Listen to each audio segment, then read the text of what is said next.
Is the world getting less global, more fragmented? Politics around the world is getting much more fragmented. Scale matters.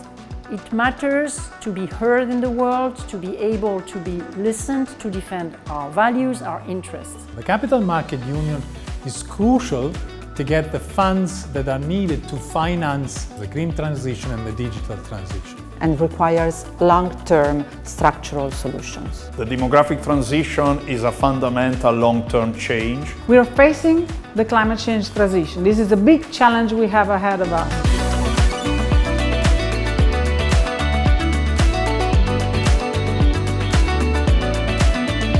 Politics has become much more fragmented. That means that election outcomes are much more difficult to predict and much more difficult to anticipate.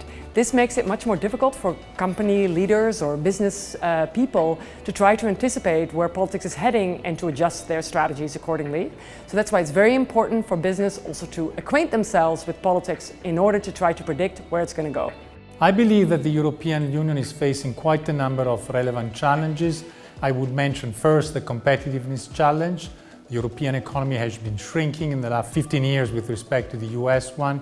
The demographic challenge is quite a significant one, as we all know. We're lacking young talents and resources. And finally, I would mention the debt challenge, which, as you know, debt has been growing since the pandemic, and it's now time to tackle this challenge. Scale matters. In the world as it is, the Europeans need to unite further. They need to share their sovereignty, they need to look at the single market as an asset, they need to feel European, and in Bocconi, it's the best place in Europe to feel European. Is the world getting less global, more fragmented? Not really. If you look at the numbers at the world level and you exclude China from the picture, you would see that the rest of the world is still trading a lot and increasing in the level of integration. China is simply becoming more advanced and less open. There are two levels that are often mixed and confused. The humanitarian level that has to do with human life and requires short-term solutions aiming at saving people's life, and the migration policies level that has to address the root causes of migration and requires long-term structural solutions. We are facing the climate change transition. This is a big challenge we have ahead of us. Let's discuss together what can we do about it, and how can we face what instruments we have to solve this problem.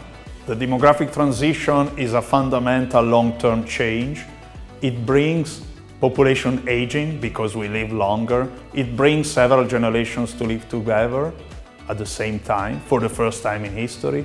It brings different parts of the world to have complementary changes. In one part of the world we are growing in terms of population, in other parts of the world we are decreasing.